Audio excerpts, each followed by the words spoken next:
Hey everyone! Today I wanted to talk to you about guidelines because this is an amazing positive discipline tool that you can put in place to help your family thrive during the pandemic. Take the opportunity as a family to work together and come up with some things that will help you. It's an activity that's actually adapted from the Positive Discipline for Teachers and Schools manual. It's called Beginning the Almost Perfect School Year. And I explain that activity a bit on my blog, and you're welcome to go and read it. To make it simple, the idea is to ask your family the question, what do we need to do in order to thrive while schools are closed? And then you brainstorm for ideas. But because reality is always a little bit different from the ideal, here's what actually happened in our house. A week ago, Friday the 13th, was our last day at school. And so on Monday morning, during our regular family meeting, I suggested that we had a separate family meeting to talk about school closure.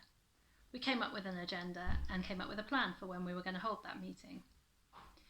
But we actually only managed about 10 meetings of that second meeting. We didn't get very far. First of all, we did some brainstorming for a name because the word lockdown isn't that great for morale. And then we started brainstorming ideas of what we need to thrive. Our first list included everything from coffee to exercise, from family cuddles to trips to Disney. And the idea is to let your kids speak first. You maybe want to go round the table taking turns. And to write everything down, no comments, no judgment. Step 2 is to agree together on things to remove from the list.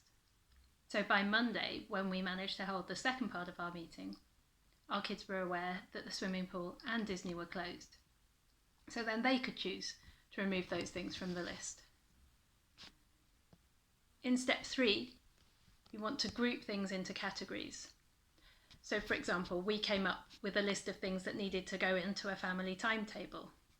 Things like exercise, family jobs. And then our other categories were things like food needs and social needs.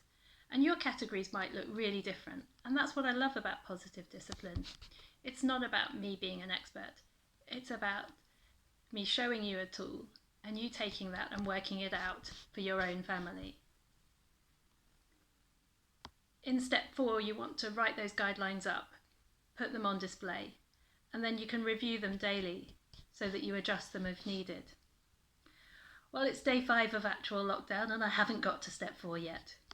We're learning that we're trying to do too much and we need to go slower. And I think as a family that we're going to benefit from that lesson.